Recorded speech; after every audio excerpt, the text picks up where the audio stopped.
Hello everyone, कैसे हैं आप सब। मैं अच्छी हूँ और उम्मीद करती हूँ आप सब बहुत अच्छे होंगे।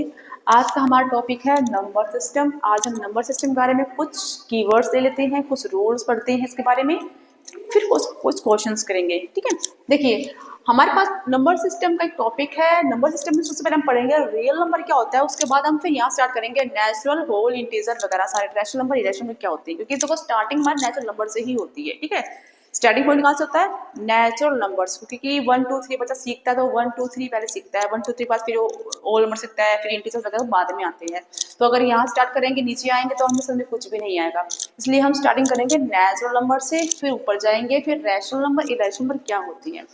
तो रियल नंबर ऐसा नंबर है जिसको हम नंबर लाइन के ऊपर, देखो ये हमारी नंबर लाइन है, इसके ऊपर यहाँ सब नंबर पॉजिटिव होते हैं, यहाँ सब नेगेटिव होते हैं, लेफ्ट में पॉजिटिव होते हैं।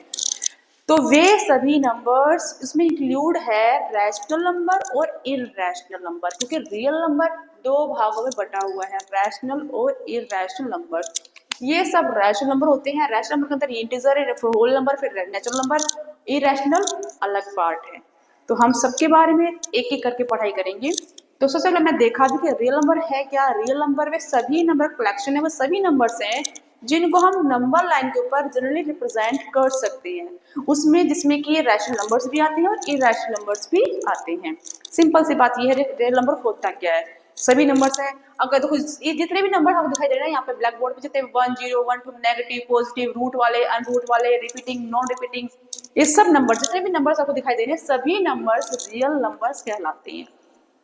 क्लियर, अब क्लियर हुआ होगा कि रियल नंबर्स क्या होता है। सभी नंबर्स का एक पोटली ले लें, सबको से भर दें सारे नंबर्स को, वो सब क्या होगा, एक रियल नंबर होगा। अब रियल नंबर से को क्लासीफाई किया गया है अलग अलग भागों में। रियल नंबर दो भागों में क्लासीफाई किया हुआ है, इरैशनल और रैशनल नंबर। तो फर्स्ट पे हम लेते हैं नेचुरल नंबर क्या होता है। नेचुरल नंबर पढ़ेंगे, उसके हम सीखेंगे इवन, ऑड, प्राइम, कंपोजिट, और फिर इसके बाद हम साइलेंट, एक एक करके सारे टॉपिक्स लेंगे, हम सारे कीवर्ड्स लेंगे, सभी टर्म्स को लेंगे और आगे चलेंगे। ठीक है, तो फर्स्ट है नेचुरल नंबर क्या होता है। जो काउंटिंग्स होती हैं, काउंटिंग्स को ही नेचुरल नंबर कहते हैं, जिससे कि हम किसी भी ऑब्जेक्ट्स को काउंट कर सकते हैं। जैसे कि मैंने कहा 1 मार्कर है, 2 मार्कर, 2 पेंसिल, 5 मार्कर, जो नेचर्स ने दिए हैं। नेचर्स मतलब क्या आपको इंडिकेट हो रहा है, जो नेचर्स ने दिए हैं। नेचर्स ने हमें 1 से स्टार्टिंग नंबर दिया है एंड सो ऑन इनफाइनाइट तक गया है, कोई एंड पॉइंट नहीं है। ठीक है, नेचर्स ने हमें जीरो नहीं दिया है। नेचर्स जीरो की जो इन्वेंशन वो तो बाद में हुई है, उस आर्यभट्ट ने की थी। उससे पहले जो नेचर्स ने दिए वो हमें पूरे नंबर दिए। क्यों, हम अगर हम बोले मेरे पास कितने ऑब्जेक्ट्स हैं, जीरो ऑब्जेक्ट हम नहीं बोलते ना, जीरो ऑब्जेक्ट मतलब कुछ भी नहीं है, वो काउंट में नहीं आता। जैसे हम काउंट कर सकते हैं, जो काउंटेबल है वो हमारा नेचुरल नंबर होता है। ठीक है, तो हमारा नेचुरल नंबर क्या होंगे, इसे डिनोट करते हैं हम कैपिटल एन से, और वो क्या होते हैं 1 2 3 एंड सो, जो हमने यहाँ पे लिखे हुए हैं सभी नंबर क्या होते हैं, नेचुरल नंबर। ठीक है, अब हम देखते हैं नेचुरल नंबर पढ़ने के बाद इन सबसे पहले इवन नंबर क्या होते हैं, ऑड नंबर क्या होते हैं, फिर प्राइम नंबर क्या होते हैं, कंपोजिट नंबर, को प्राइम, ट्विन प्राइम, ये सब कीवर्ड्स का पता होना बहुत जरूरी है, जो कि एक एक मार्क्स में जनरली एग्जाम में आता है, एमसीक्यूज में पूछ लेते हैं। ठीक है, तो चलो हम देखते हैं इवन नंबर। इवन नंबर होते हैं वे नंबर जिनको हम 2 से डिवाइड कर सकते हैं। ठीक है, 2 से डिवाइड, डिवाइडेड बाय, डिविजिबल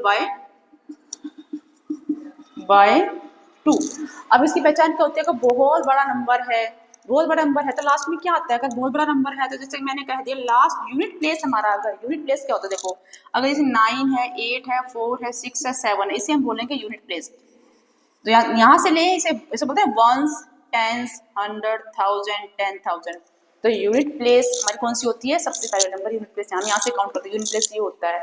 तो यूनिट प्लेस अगर मेरा ये लगा लो लास्ट में 2 है, अगर यूनिट प्लेस मेरा 0 2 4 6 और 8 होता है, 0 2 4 6 और 8 होता है, तो वो हमारा नंबर इवन होता है, वो 2 से डिवाइड होगा। क्लियर, 2 से डिवाइड वो होगा लास्ट में। अगर लास्ट में देखो यहाँ 2 लिखा हुआ है ना, तो ये हमारा इवन नंबर है, ये हमारा क्या होगा, 2 से डिविजिबल होगा। इसी का अपोजिट होता है ऑड नंबर। ऑड नंबर क्या होता है, जिसके लास्ट में इनके अलावा नंबर आ जाए। अब क्या बचा लास्ट में, क्या बचा नंबर्स में, क्या बचे 1 3 5 7 9।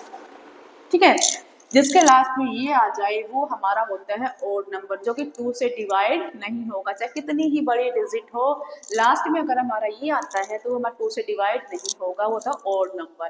क्लियर? तो आई होप क्लियर होगा कि इवन नंबर क्या है, नेचुरल नंबर क्या है, ओड नंबर क्या है। Okay clear? चलिए आगे देखते हैं। इसके बाद हम ले लेते हैं प्राइम नंबर क्या होता है। प्राइम नंबर, ठीक है। प्राइम नंबर वे नंबर्स होते हैं जिसके देखो ओनली एंड ओनली 2 फैक्टर्स होते हैं। फैक्टर मतलब क्या होता है, देखो प्राइम नंबर ले लेते हैं। प्राइम नंबर क्या होता है? प्राइम नंबर होता है जिसके सिर्फ 2 फैक्टर्स होते हैं और जो सिर्फ अपने ही टेबल में आते हैं, ठीक है, जो किसी और अनदर टेबल में किसी नंबर से डिवाइड ना हो। जैसे कि मैंने ले लिया 3 एक नंबर है, मैंने ले लिया 5 एक नंबर है, 7, ये सिर्फ अपने ही टेबल में आते हैं और 1 में आते हैं। तो इसका फैक्टर अगर करेंगे हम, मतलब किस किस के टेबल में आते हैं वो फैक्टर होता है। तो ये 1 होगा, ये 3 होगा, इसके 2 ही फैक्टर होंगे, है ना। तो इवन जो प्राइम नंबर होता है उसके ओनली एंड ओनली 2 फैक्टर्स होते हैं। ये हमारे प्राइम नंबर की पहचान होती है, ठीक है, ओनली 2 फैक्टर्स। तो देखो अब ये 5 की बात करें हम, तो यहाँ भी क्या होगा, ओनली 1 और 5। यहाँ भी क्या होगा, ओनली 1 और 7। अगर मैं 9 की बात करूँ तो क्या फैक्टर होंगे, देखो 1 तो होगा ही, 3 में आता है और 9 में आता है। कितने फैक्टर हो गए हमारे, 3 फैक्टर, ठीक है। तो जिसके 2 से ज्यादा फैक्टर होते हैं उसे कॉम्पोजिट नंबर बोलते हैं। तो मोर देन 2 फैक्टर इसे बोलेंगे कॉम्पोजिट नंबर। Okay clear? ये हमारा हो जाएगा कॉम्पोजिट नंबर। ये हमारा हो जाएगा prime number only and only 2 factors, ठीक है। अब जिसका 1 फैक्टर होता है वो क्या होता है, वो ना ही प्राइम है ना ही कंपोजिट है, ठीक है। बहुत सिंपल लेकिन बड़ा है, क्वेश्चन पूछ ले 1 क्या है, 1 प्राइम है या कंपोजिट है, तो 1 नाइदर प्राइम नॉर कंपोजिट, ठीक है। ये हमारा ऑप्शन सही हो जाएगा। तो प्राइम नंबर क्या होता है, आई होप आपको क्लियर हुआ होगा। कंपोजिट नंबर क्या होता है आपको ये भी क्लियर हुआ होगा, है ना। तो कंपोजिट नंबर क्या होता है, मोर देन 2 फैक्टर्स, 2 फैक्टर से ज्यादा। अगर मैं